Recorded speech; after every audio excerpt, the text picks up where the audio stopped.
नमस्कार दोस्तों, आज की ताज़ा खबर 25 जून 2020 की बड़ी खबरें और मुख्य समाचार।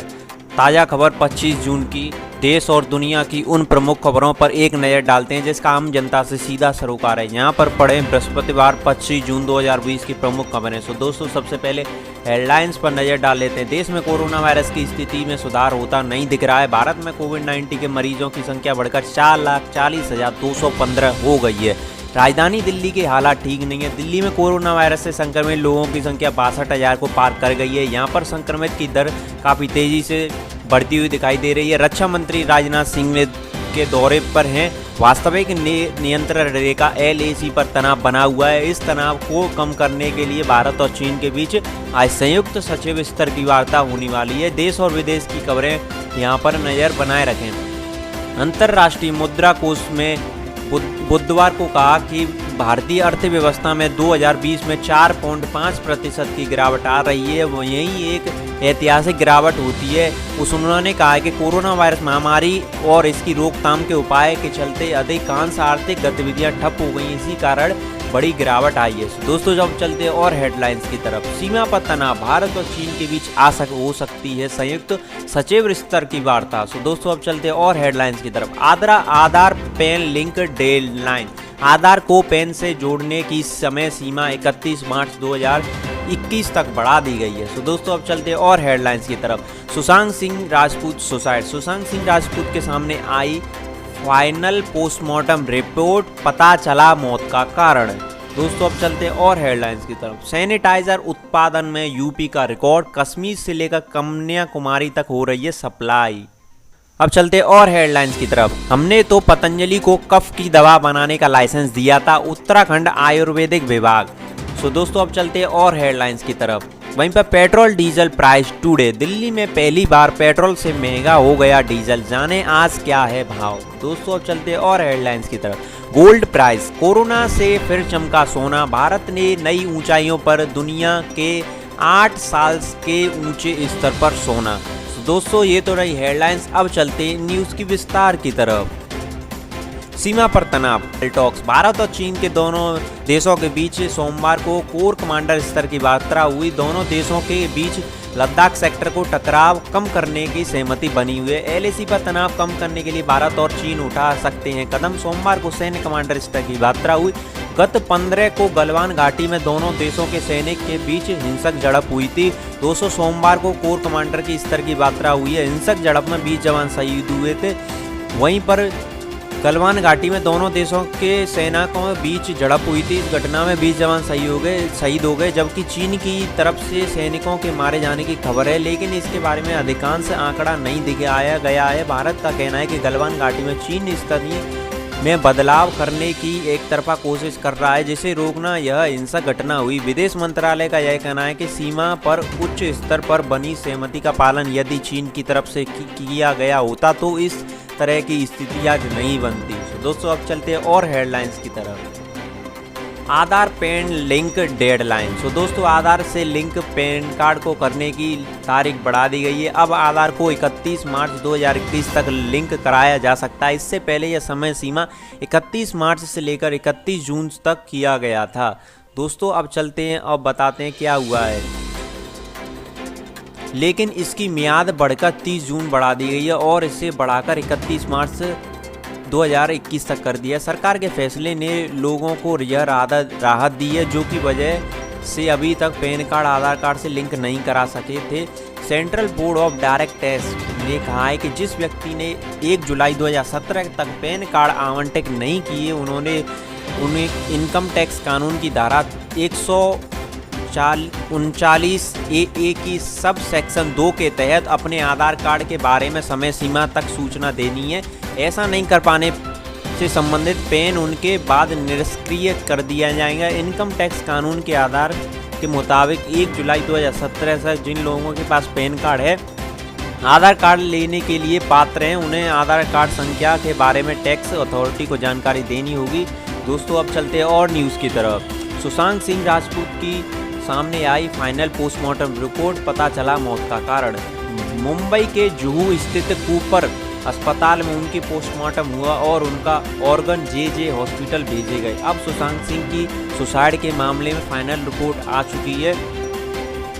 फाइनल रिपोर्ट कुछ इस तरीके से है कि जैसे अब सुशांत सिंह राजपूत ने सुसाइड के मामले में फाइनल रिपोर्ट, जिसके बाद पता चला है कि फांसी लगाने की वजह से ही सुशांत सिंह की मौत हुई। 5 डॉक्टरों की टीम ने पोस्टमार्टम रिपोर्ट किया था। डिटेल पोस्ट पीएम रिपोर्ट के मुताबिक एस्पेक्सिया फांसी लगाना मौत का कारण है। हालांकि अभी विसरा रिपोर्ट नहीं आई है, इसके अभी भी इंतजार है। डीजी फॉरेंस ने मुंबई पुलिस को लेटर लिखा है कि फिलहाल मुंबई पुलिस को विसरा रिपोर्ट का इंतजार करना चाहिए। आपको बता दें कि मुंबई पुलिस के अनुसार यह सवाल खड़े हुए रहे हैं कि सुशांत सिंह राजपूत का गला दबाकर उनको मारा गया है, लेकिन इस पर जांच पर ऐसा कुछ नहीं पाया गया है। सुशांत सिंह के शरीर में कोई स्ट्रगल मास्क नहीं मिले हैं, अब ना ही नाखून के निशान मिले। जानकारी के मुताबिक अब डॉक्टर का स्टेटमेंट नहीं लिया है। सुशांत सिंह राजपूत ने सीए का आज मुंबई में पुलिस स्टेटमेंट ले रही है। अब कुल 23 लोगों के बयान दर्ज किए गए। 2012 में सुशांत सिंह ने YRF के कॉन्ट्रैक्टर साइन किए थे। जांच में मुंबई पुलिस को पता चला कि सुशांत सिंह राजपूत की फिल्म को लेकर आखिर बातचीत में उसके मैनेजर उदय सिंह गौरी के साथ हुई थी। कुशल जावेद और रोहिन अरियर का भी इसमें स्टेटमेंट कल दर्ज किया है। ये सुशांत सिंह की PR थी। दोस्तों अब चलते हैं और हेडलाइंस की तरफ। सैनिटाइजर उत्पादन में यूपी का रिकॉर्ड, कश्मीर से लेकर कन्याकुमारी तक सप्लाई हो रही है। यूपी में रोजाना 2 लाख लीटर सैनिटाइजर का उत्पादन हो रहा है। देश में हर कोने में निर्यात किया जा रहा है यूपी का सैनिटाइजर। कुल 90 इकाइयाँ यूपी में कर रही हैं सैनिटाइजर का उत्पादन। उत्तर प्रदेश सरकार ने गन्ना मंत्री सुरेश राणा ने टाइम्स नाउ हिंदी में विशेष बातचीत में बताया कि अब स्थिति यह कोरोना संकट के उत्तर प्रदेश से अन्य 28 राज्यों में दूसरे को भी सैनिटाइजर की आपूर्ति की जा रही है। उत्तर प्रदेश में निर्मित सैनिटाइजर कश्मीर से लेकर कन्याकुमारी और गुजरात के मणिपुर तक निर्यात किया जा रहा है। अब देश में बड़ी उपलब्धि हासिल की जा रही है। देखिए सैनिटाइजर के लिए कश्मीर से लेकर कन्याकुमारी मणिपुर तक किया जा रहा है। रोज 2 लाख लीटर सैनिटाइजर का उत्पादन हो रहा है। लॉकडाउन के दौरान चीनी मिलों और डिस्टिलेटर में लगातार सैनिटाइजर का उत्पादन होता रहा था, जिसके नतीजे आज भी हमारे सामने हैं। दोस्तों अब चलते हैं और न्यूज़ की तरफ। हमने तो पतंजलि को कफ बुखार की दवा दी थी, लेकिन लाइसेंस उन्होंने कोविड-19 का ले लिया। दोस्तों ये देखिए पतंजलि की तरफ से न्यूज़ निकल गया है। कोविड-19 के इलाज के लिए तैयार की थी कोरोनल किट। पतंजलि समूह का दवा इसका इस्तेमाल कर कोविड-19 को मरीज हुए ठीक। आयुष मंत्रालय ने पतंजलि की इस दवा को संज्ञान को लेकर उसे नोटिस जारी किया है।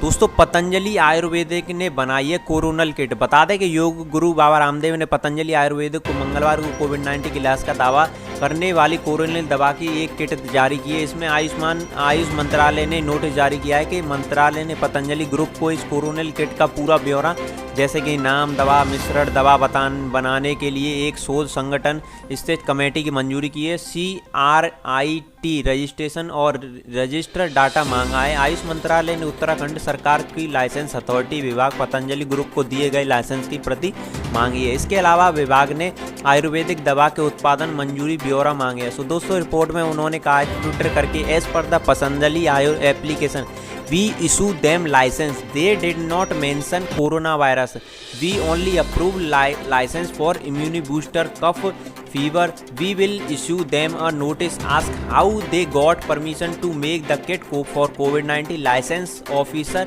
उत्तराखंड आयुर्वेदिक। तो दोस्तों ये पतंजलि ने एक गड़बड़ कर दी है। उन्होंने केवल इम्यूनी बूस्टर और कफ के लिए ये दवा बनाई थी, लेकिन उसे कोरोना वायरस की दवा बताकर उसे मार्केट में पेश किया जा रहा है। ये गलत बात है। तो दोस्तों अब चलते हैं और न्यूज़ की तरफ। वहीं पर पेट्रोल डीजल की प्राइस दिल्ली में पहली बार पेट्रोल महंगा हुआ और सोने के भाव की आज जानेंगे। 7 जून को लगातार पेट्रोल डीजल की कीमतों में बढ़ोतरी हो रही है, लेकिन 24 जून को पेट्रोल के दाम स्थिर रहे और सिर्फ डीजल की कीमतों में बढ़ोतरी। कांग्रेस पार्टी ने कहा पेट्रोल और डीजल की कीमतों में बढ़ोतरी के खिलाफ देशव्यापी आंदोलन किया जाएगा। तो दोस्तों ये तो रही पेट्रोल डीजल की तरफ से न्यूज़।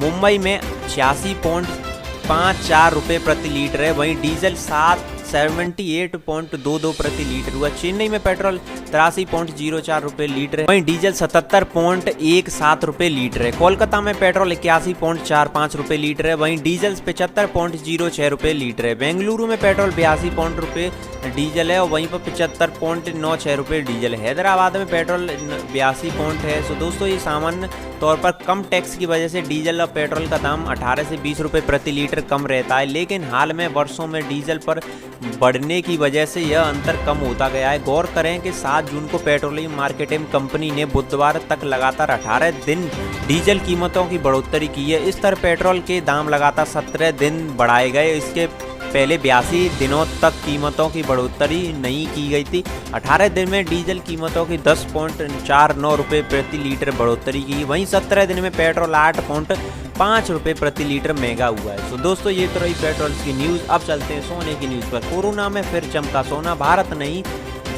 ने नई ऊंचाइयों पर दुनिया को 8 साल के ऊंचे स्तर पर बना दिया है। कोरोना वायरस की वजह से एक बार फिर सोने की चमक हुई। अंतर्राष्ट्रीय बाजार में सोना 8 साल से ऊंचे स्तर पर है। कोरोना महामारी का प्रकोप द्वारा गहराने के निवेशकों का रुझान इस ओर बढ़ गया है।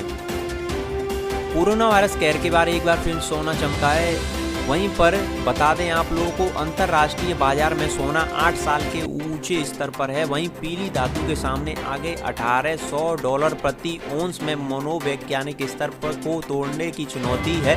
कोरोना वायरस का प्रकोप द्वारा गहराने से निवेश में सुरक्षित साधन के रूप में बुनियाद के प्रति निवेशकों के बढ़ते रुझान को वैश्विक बाजार में सोने की जोरदार तेजी आई है। सो दोस्तों, अब बता दें आप लोगों को, कमोडिटी बाजार विश्लेषक के अनुसार अमेरिकी केंद्रीय बैंक, फेडरल रिजर्व समेत दुनिया के अन्य देशों के केंद्रीय बैंकों में कोरोना काल के नीतिगत ब्याज दर में कटौती की है, जिसका मकसद महामारी के कारण मिल रही है आर्थिक चुनौतियों में अर्थव्यवस्था को बचाना है। बाजार विश्लेषक बताते हैं कि ब्याज दरों में ही कुछ कटौतियों से महंगी धातुओं में प्रत्येक निवेश किया जा रहा है। आगे भी बुलेटिन में इसका रिपोर्ट बना रहेगा। सो दोस्तों, अब बता दें आप लोगों को, बुधवार को सुबह 10.05 बजे पिछले स्तर से 68 रुपये की बढ़त में 48,300 रुपये प्रति 10 ग्राम कारोबार चल रहा है, जबकि सोने का भाव मजबूत विदेशी संकम में 48,330 रुपये प्रति 10 ग्राम का खुला है, जो कि अब तक के सबसे ऊंचे स्तर पर है। तो दोस्तों, ये तो रही न्यूज़। अब अगर आप लोगों को हमारी न्यूज़ अच्छी लगी हो तो इस वीडियो को ज़्यादा से ज़्यादा लाइक करें, हमारे चैनल को जाकर जल्दी से जल्दी सब्सक्राइब करें। Free news. दोस्तों, धन्यवाद।